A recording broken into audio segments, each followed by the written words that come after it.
anything like that, but what do I want to talk about? Well, something that I've been thinking about recently, and I'm not quite sure why, but I've been thinking about names and the way names tend to get filtered down through families. Names become sort of the way in which we experience and spread the kind of love that we hope for in our families. I'll give you a couple of examples. How many of you knew your great-grandparents growing up? Good, that's more than I expected, actually. It's fairly rare, but I was blessed by that when I was a little boy to know my great-grandmother. Some of my earliest memories are of going shopping with her. As a matter of fact, my first venture into crime was in a little grocery store where I managed to pick up one of those they used to have these little aluminum cups that would collapse and open up. Well, I just helped myself to one of those and made the mistake after we left the store of showing it with great pride. Look what I got. Well, I got taken by the ear back into the store to return that. Her name was an old-fashioned name. Her name was Ophelia, and she was a twin. Her twin sister, her identical twin sister, was named Cornelia. So it was Cornelia and Ophelia, which we all called them Neely and Feely. But I don't remember her real well. But the one I do remember was my grandfather. My grandfather's name was Charles Duckett. I guess his friends probably called him Charlie, but we never did. My grandfather had a dream one night. This is true. This is legend in our family. He had a dream one night, and the dream consisted simply of a list of chemicals. I don't know why he dreamt those or what his background was that he would know those chemicals. But anyway, he dreamed a list of chemicals. He woke up and decided he would put those chemicals together and make something out of them. He added water to them. And what he came up with was a cleaning solution, sort of like Fantastic, I guess, probably a lot more toxic than that. But some of my earliest memories are of helping my grandfather in the backyard of a house in Waco, Texas, combining all of these chemicals and putting them in these huge jars of water and then helping him load them in the back of his truck, and he'd drive off for his sales route in Central Texas to sell them. His name was Charles Duckett, and the product was called Duckett's Desert Wonder. Like I say, nobody in our family ever called him Charlie. We didn't even call him Grandpa or Granddad. I think it was my oldest cousin, when she was just a toddler, she was not able to pronounce Grandpa or Granddad, and it always came out Dan Dan. So he became Dan Dan. He was Dan Dan to everybody in the family. I think he may have been Dan Dan to his wife, for all I know. But everybody called him Dan Dan. My grandmother got the benefit of that. She was called Danny, so it was Danny and Dan Dan. And those names became synonymous with what love meant in our family. And you did my grandmother honor. You did Danny honor today in singing that hymn. That hymn was so much a favorite of hers. She died at the age of 97, and that hymn was such a favorite of hers that we actually sang it at her graveside service. So it meant so much to me to hear you sing it today. Anyway, the generations passed on, and Danny, being as old as she was when she died, that name did not get passed down, because by the time she died, all of her descendants were pretty much grown up and had their own names attached to them. But my grandfather was fairly young when he died, heavy smoker. And so my father became known to my children, to his grandchildren, as Dan Dan. You see how the name gets passed along? Of course, his name was Daniel, so that sort of made sense. So he was Dan Dan. But by the time he died, his grandchildren, my children, were grown up enough that they will always remember him as Dan Dan. Even today, if they talk about him, even though they're in their 40s and 50s, my children are, they still talk about Dan Dan. Love gets passed down through names. My grandchildren never called me that. I suppose because by the time my father died, my father, who was Dan Dan to his grandchildren, by the time he died, my grandchildren were of an age where they had already started calling me Grandpa. But I've been honored in recent years, the last couple of years, because I now have 4 great-grandchildren. And I've only met 2 of them. The other 2 are way off on the other side of the country.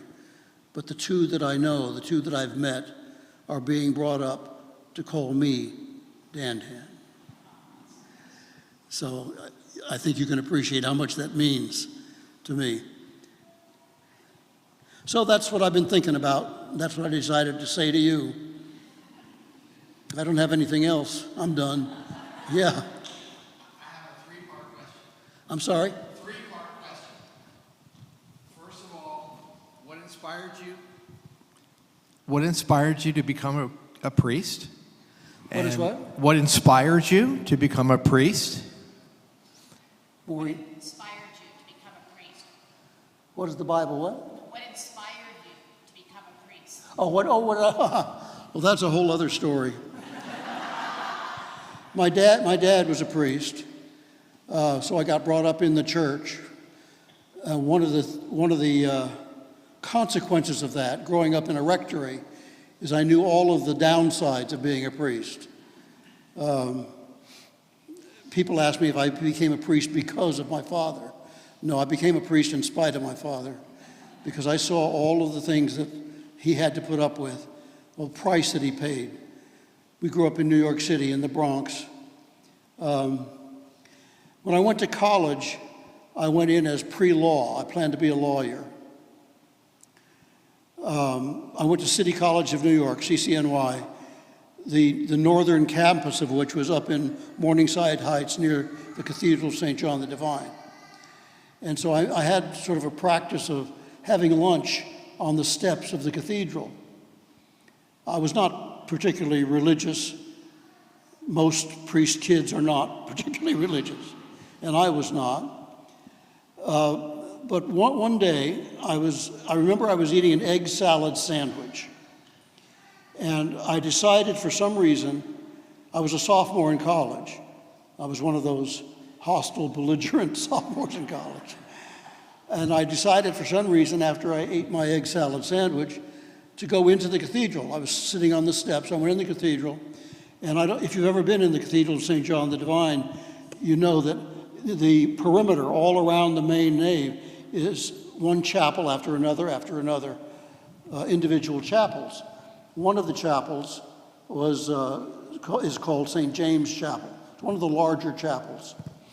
And so I went in there, into that chapel, and up above the altar, there was a cross, as you would expect, but it was the kind of cross that they call a Christus Rex. I don't know if you know what that is. A normal crucifix will have a picture of the crucified Christ on the cross, the suffering, dying cross. A Christus Rex does not. A Christus Rex shows the risen Christ, usually dressed in Eucharistic vestments, the risen Christ, triumphant on the cross, but still alive, still victorious, risen. And I was sitting in the chapel. I was not praying. I don't want to pretend that. It was not, I don't know what I was doing. I just finished my egg salad sandwich. So I was sitting in there, and as I looked at that Christus Rex, what appeared to my eyes, and I don't pretend that this would have been the case if somebody was taking a picture of it. I'm not pretending that.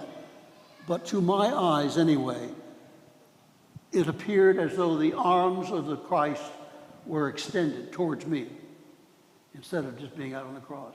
That's what I saw. And so I went into the cathedral that day as a pre-law student, and I came out having decided to seek ordination, in spite of what I knew about being a parish priest. And so I changed my major. They didn't know what to do with me at City College. City College is a very secular college, and I told them I wanted to be pre-theology instead of pre-law. They had no idea what that meant. And what it meant for me was that I could take anything I wanted. I sort of created my own syllabus. So I wound up taking a lot of psychology and sociology and dead languages. I took Latin and Greek and things that I knew that eventually I might need. And I did. I was able then to go directly, what you really can't do nowadays, I was able to go directly from college into seminary. Nowadays they make you take a couple of years off and make sure you know what you're doing. Join the army or something. But I was in those days you were allowed to go directly from college to seminary, which I did. We had lived in the Virgin Islands when I was younger, and I got left back. I got promoted ahead because the education system wasn't great. So I was used to being pretty much the youngest person in my class. My birthday is August 30th. It's coming up. So I was always the youngest in my class. And when I graduated from seminary, you had to be 24 years old, according to the canons, in order to be ordained. And I was not. I was 23. But I turned 24 in time to be ordained. So I was the youngest person in my class to be ordained. And I was blessed because I got to be ordained in the Cathedral of St. John the Divine, which was very special to me. Yes, you had another question? My hearing is What are your plans in retirement? I'm sorry? What are your plans in retirement? I don't know. I might be back here. And I'm only partially jesting when I say that. I first retired in the year 2000 from many years in parish ministry. But that retirement didn't even last a week. The very next Sunday, I got involved in interim ministry, where I would fill in one parish after another that was looking for their rector. And I did that for the next 7 years. In 2007, I retired for the second time, and my wife and I moved down to Mexico and wound up living in Mexico for the next 12 years. And we went down there, and I just intended to retire. But the church that we attended, the Anglican Church in Mexico, had called a rector, and they decided they didn't like him. And he decided he didn't like them. So after we were there 3 years, he left. And so they already knew me by that time, so they called me to be rector of that parish. So I came out of retirement and served as rector there for the next 6 years. And finally, retired for the third time to move back up to the States. Not my idea, by the way, my wife's idea. I love Mexico. I still love Mexico. They say, there's an old saying that once the dust of Mexico settles on your heart, you'll never feel at home anywhere else. And that's been true for me. I've always felt like Mexico is my second home. But my wife had a sister up here My wife is one of 5 girls. Whew. And her oldest sister lived in Reston, so she'd been following me around for the last 50 years or so, so I decided it was time for me to follow her.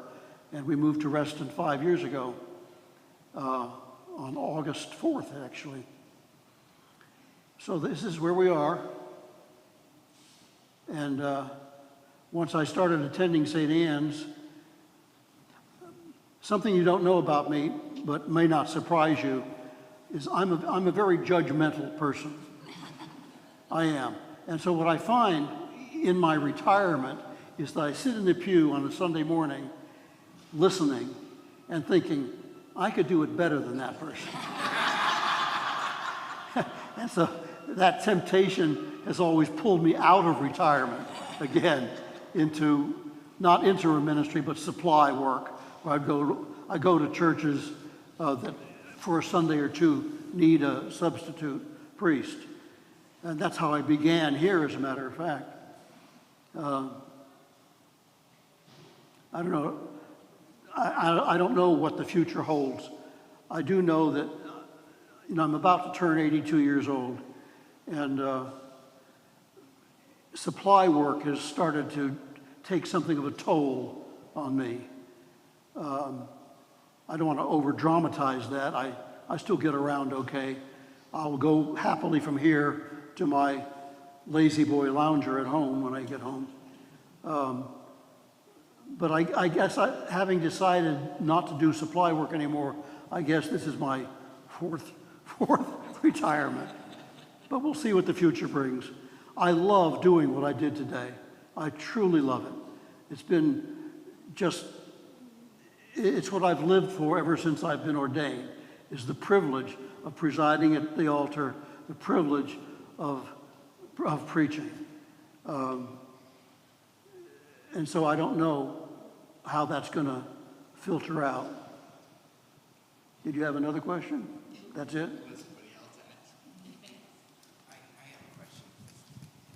You talked about names. You talked about names and family names and such. Sorry. Oh, names, yeah. Family names. In my family, in my church, we had a history of the father's name always became the middle name of the first son, right? And I wondered if you've heard of that at all through the, it's not just in my family, it was the church. Other members of the church families had the same thing, where my father's name is Frederick Arthur. His father's name was Arthur. And then my oldest brother is Dave. He became David Frederick, and so on. It's gone down that way. I just wondered if that was anything you had ever experienced. Not precisely. To a certain extent, yes. My oldest son's name is Wayne Edward. Edward was my father-in-law's first name. Okay. So in that sense, yes. My daughter, Carolyn, the one that you're praying for, is Carolyn Emily. Emily was my grandmother's name, Danny's name. So a little bit, but not quite as literally as you're saying it. Yeah. Names are important. That's right. Yeah. Well, I was named Winston because I was born 9 months after Pearl Harbor Day. I always say that's the way my parents reacted to stress. If I named me Winston. Well, I don't want to speak for everybody, but I think I can say you're welcome back here anytime. Thank you. And we love it when you preach. You obviously have a real knack for it, and we enjoy listening to you. So. Well, my middle name is Wayne, and so we gave my middle name to our oldest son as his first name. So he's Wayne Edward, after my father-in-law. Anything else? Yes. Is this on? Yeah. Okay. Maureen is going to translate. Okay. A quick observation, always have good things to do. It keeps you young. And I think many know that I have a special friend, George Jednoff, that turned 107 the 5th of July. So always have good things to do. The other thing is you've been with us long enough. Any observations, advice, recommendation to strengthen St. David's? Any observations about? Observations in getting more wise and more mature and older. He has a friend that's 107, so to Right. keep active is his advice. And then also, The other one is basically advice, recommendations to strengthen for the community, your observations on our community for us. What does God put on your heart for us? Some good advice. No I said pressure. at the beginning, it took me a while to get used to this community, but I really came to appreciate it and look forward to my monthly trips out here. I hope, and I said this in one of my early Sundays with you, I hope that your discernment committee will see their job not as deciding on who your new rector should be, but of listening and of hearing who your new rector should be. I believe that God knows what God is doing. God knows who would best be rector of this congregation. So your job is not to decide on that. Your job is to hear it with prayer, with conversation, hopefully with unanimity. I think that's important, to be of one mind in hearing who God is calling to be the pastor of this congregation. I hope that you will do that. If you do, then your future is bright. This is a wonderful congregation. And I know you're facing some financial challenges. I know that. But one of the things that I like to say when I'm preaching a stewardship sermon is the good news is we have all the money we need to balance our budget. The bad news is most of it's still in your pocket.